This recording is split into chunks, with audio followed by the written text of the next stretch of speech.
Hello friends, welcome back again on my YouTube channel. और अभी जो वीडियो है उसमें मैं आपको एक चीज़ बताने वाला हूँ रिलेटेड टू बैटरी बैलेंसिंग, है ना। तो बैटरी बैलेंसिंग प्रोसेस है उसका, जिस पे सारे सेल हमारे बैलेंस हो जाते हैं बैटरी के।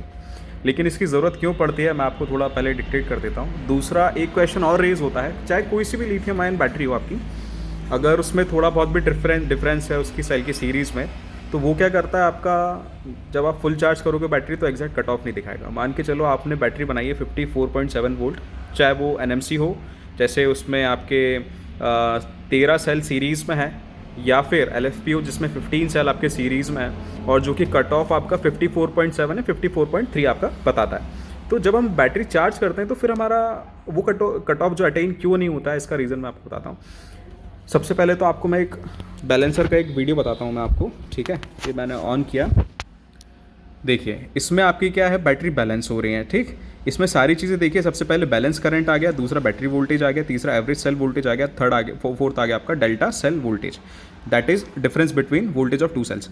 नाउ हमारी जो बैटरी पैक जो बैलेंस हो रही है वो 16 सेल्स की है, 16 सीरीज़ की है, तो उसमें हमारे सारे बैलेंसिंग हो रही है। अब आप ध्यान से देखिएगा, जो 9 नंबर का सेल है वो 2.7 वोल्ट पे, बाकी सारे आपके 3.1 के आसपास हैं, ठीक है। तो अगर मैं इसको इस कंडीशन पे बैटरी चार्ज करूँगा तो मेरी बैटरी कभी अटेन करेगी ही नहीं, ठीक है, कभी अटेन करेगी नहीं वोल्टेज ये, और मुझे एग्जैक्ट कट ऑफ नहीं मिलेगा, चाहे कोई सी भी बैटरी हो। अगर आपकी बैटरी कट ऑफ नहीं भी कर रही है तो घबराने की कोई ज़रूरत नहीं है, कैपेसिटी वो आपको एक्चुअली देगी, लेकिन वो क्या होता है, सिर्फ फ्लोट वोल्टेज होता है जो कि कुछ सेकंड्स के लिए होता है। जैसे मान के चलो एक साल आपका 3.6 पे कट ऑफ होना चाहिए, तो वो कट ऑफ तो उतने पे होगा, लेकिन जैसे ही चार्जर बंद होता है तो ऑटोमेटिक उसका वोल्टेज 3.32 या 3.35 पे आ जाता है। तो उससे घबराने की ज़रूरत नहीं है, उससे आपकी बैटरी एक्चुअल ही चलेगी। बस ये है कि आपको जो है अनबैलेंसिंग उसकी ज़्यादा नहीं होनी चाहिए, जैसे कि इस केस में थी अपनी, ठीक। और जैसे ही आपकी बैटरी बैलेंस होगी फिर चार्ज होगी तो आपकी एग्जैक्ट कैपेसिटी दिखाने लगती है। एनएमसी में हमारा ये केस होता है कि उसमें क्या होता है, वोल्टेज आपका सेल होल्ड कर लेता है, जिसकी वजह से आपको प्रॉपर कट ऑफ देखने को मिल जाता है। लेकिन जैसे ही आप उसको डिस्चार्ज करेंगे तो वो भी एक कांस्टेंट वोल्टेज पे आ जाता है। Same in case of LFP, उसमें आपको कुछ क्षण भर के लिए आपको जो वोल्टेज है वो आपको दिखाएगा। जैसे मान के चलो 54 वोल्ट का आपकी बैटरी पैक है, तो क्षण भर के लिए आपको 51 या 52, जैसे ही फिर आप उस पर लोड डालेंगे तो वो जो वोल्टेज है, चाहे 52 था या 53 था या फिर 51 था, तो वो सडनली ड्रॉप होकर आपका 50 वोल्ट पे आ जाता है और उस पर कांस्टेंट बना रहता है। तो इसमें आपको घबराने की ज़रूरत नहीं है। जो आपको वोल्टेज दिख रहा है वो फ्लोट वोल्टेज है, लेकिन ये वोल्टेज होल्ड करके रखती है एलएफपी बैटरी, इसलिए आपको कैपेसिटी एक्चुअल मिलती है। मैं एक चीज़ और आपको अभी शो करता हूँ दूसरे फ़ोन में, जो कि बैटरी बैलेंस हो रही थी, जिसका आपने पहले एक स्नैप देखा था अभी, तो उसी को मैं आपको दोबारा दिखाता हूँ। वो बैटरी प्रॉपर बैलेंसिंग हो गई है, तो बैलेंसिंग होने का फ़र्क क्या पड़ता है हमारी बैटरी पे, ये आपको लाइव दिख जाएगा अभी। उससे आपके सारे जो डाउट हैं वो क्लियर हो जाएंगे कि हम बैलेंसिंग क्यों करते हैं और उसका रीज़न है क्या एक्चुअल, ठीक है। कि सारे सेल जो है अपने एक सेम वोल्टेज पे आने से क्या बेनिफिट हमको मिलता है, तो वो चीज़ आपको भी पता चल जाएगी इसमें। तो चलिए मैं आपको दिखाता हूँ, ज़रा एक बार आप नज़र मारिए इस पर।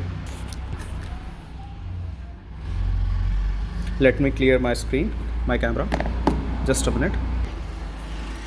तो ये मेरा बैलेंसर है, ठीक। तो मैंने यहाँ से अपना इसको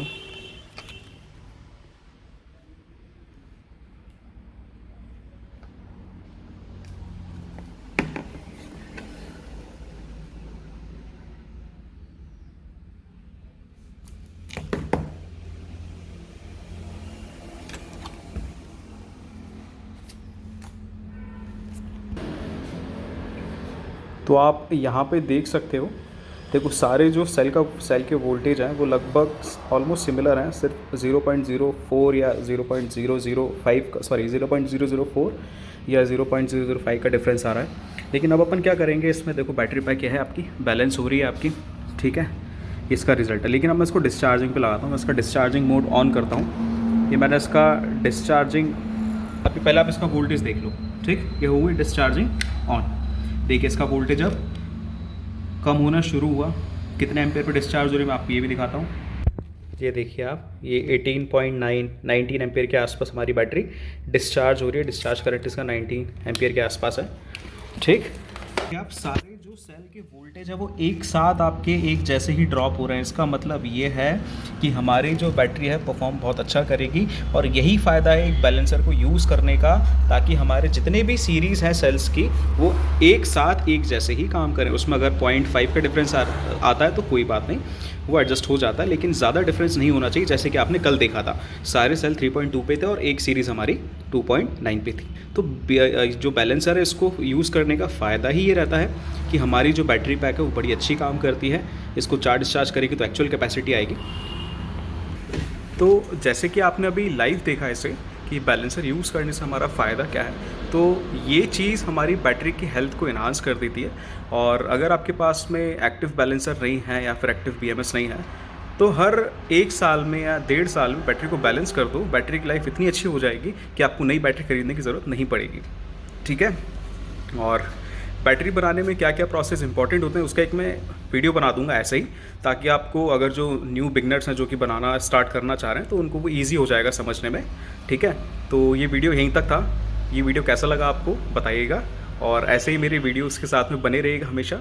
आपको वीडियो पसंद आते हैं तो उसको लाइक कीजिए, सब्सक्राइब कीजिए मेरा channel engineer by heart. Thank you so much again. जय माता दी।